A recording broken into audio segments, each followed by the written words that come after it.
Welcome to MKM home channel. இன்றைக்கி வீடியோவில் என்ன பார்க்குறோன்னா, ஆட்டு ஈரல் வறுவல் செஞ்சுருக்கோம், பார்க்கலாம்.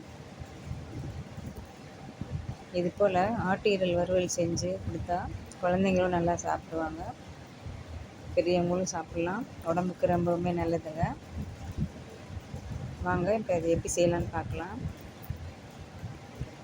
ஆடு கறி வாங்கும்போது எப்போதுமே ஈரல் கொஞ்சம் கேட்டால் கொடுப்பாங்க. அப்படி இல்லைன்னா 100 கிராம் ஈரல் வாங்கிக்கலாம்.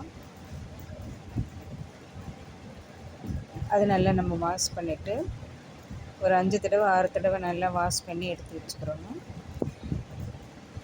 இப்போ அடுப்பில் கடாய் வச்சுட்டு எண்ணெய் ஊற்றிக்கலாம். எண்ணெய் ஊற்றிட்டு தாளிக்கிறதுக்கு சோம்பு மட்டும் போட்டு தாளிச்சுக்கலாங்க, வேறு எதுவும் போட வேண்டாம். சோம்பு நல்லா பொரிஞ்சு வந்ததும் கருவேப்பிலை போட்டுக்கலாம். இப்போ ஒரே ஒரு பெரிய வெங்காயம் பொடியாக நறுக்கி வச்சுருக்கேன், அதையும் போட்டு வதக்கிக்கலாங்க. வெங்காயம் ரொம்ப ப்ரௌனிஸாலாம் வதக்கணும்னு தேவையில்லை. ஓரளவு கண்ணாடி பதத்துக்கு வதங்கினா கூட போதும்.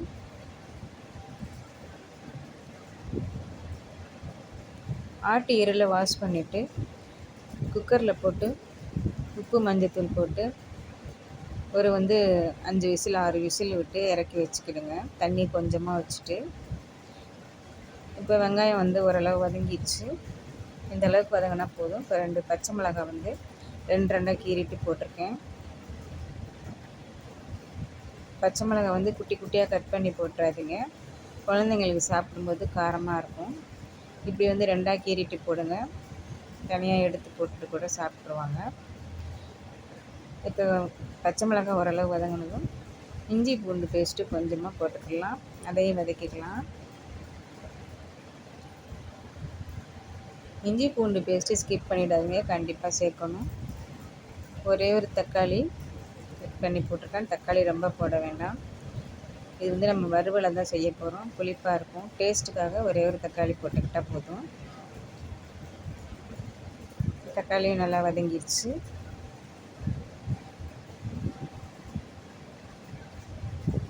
இந்த சேனல் முதல் முறையாக பார்க்குறவங்க சப்ஸ்கிரைப் பண்ணிக்கிறங்க. வீடியோ பிடிச்சிருந்தா லைக் பண்ணுங்கள், ஷேர் பண்ணுங்கள்.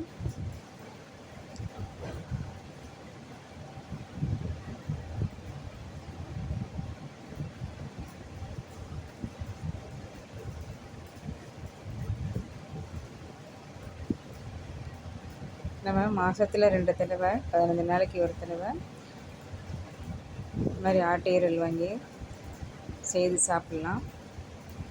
ஆட்டு ஈரல் சூப்பாக கூட செஞ்சு சாப்பிட்லாம், இது போல் வறுவலாகவும் செய்துக்கலாம்.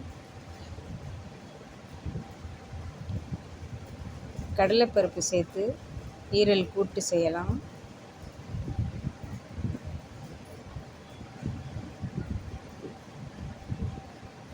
இப்போ பச்சை மிளகாய், இஞ்சி பூண்டு, தக்காளி எல்லாம் நல்லா ஒன்று போல் வதங்கிடுச்சு.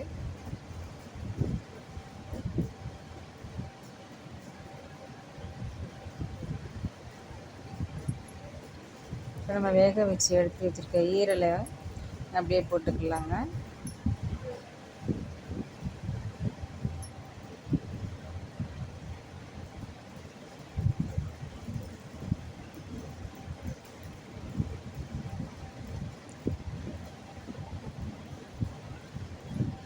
நான் ஈரல் அதில் மிளகு சீரகம்லாம் போட்டு சூப்பாக எடுத்து நம்ம குடிக்கிறதுக்காக குழந்தைங்களுக்கு கொடுத்துட்டேன்.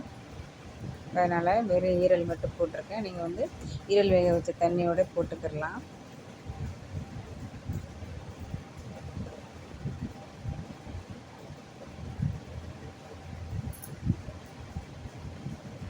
அவ்வளோ ஒரு அருமையாக டேஸ்ட்டாக இருக்குங்க ஈரல் வறுவல்.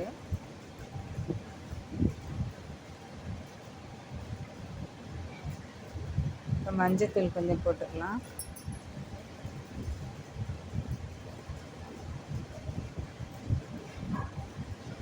வேக வைக்கும்போது உப்பு சேர்த்து தான் வேக வச்சுருக்கோம். இப்போ கொஞ்சம் லைட்டாக உப்பு சேர்த்துக்கலாம், மஞ்சத்தூள் போட்டுக்கலாம். நல்லா அப்படியே பிரட்டி விட்டு இந்த தண்ணியெல்லாம் ட்ரை ஆகிற மாதிரி பிரட்டி விட்டுக்கிறேங்க.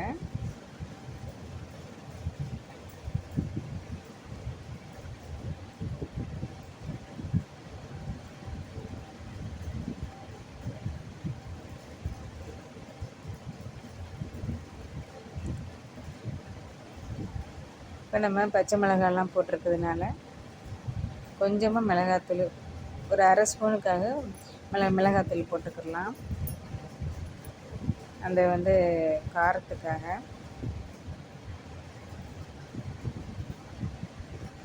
ரொம்ப போட்டோன்னா காரமாக இருக்கும்.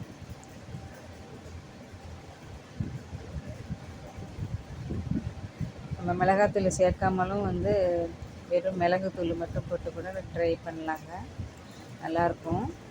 இது வந்து சுள்ளுன்னு சாப்பிடணும் காரசாரமான்றக்காக நான் மிளகாத்தூள் போட்டிருக்கேன்.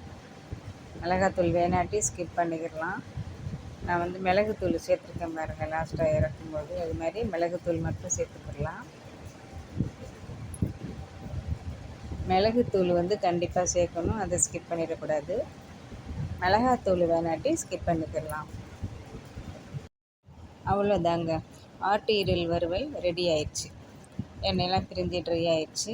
இது வேறொரு பாத்திரத்தில் மாற்றிட்டு மல்லித்தலை தூவி இறக்கி வச்சுக்கலாம்.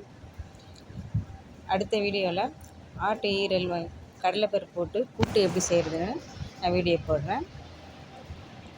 இது போல் வறுவல் செஞ்சு சாப்பிட்டு பாருங்கள். தேங்க்யூ ஃபார் வாட்சிங்.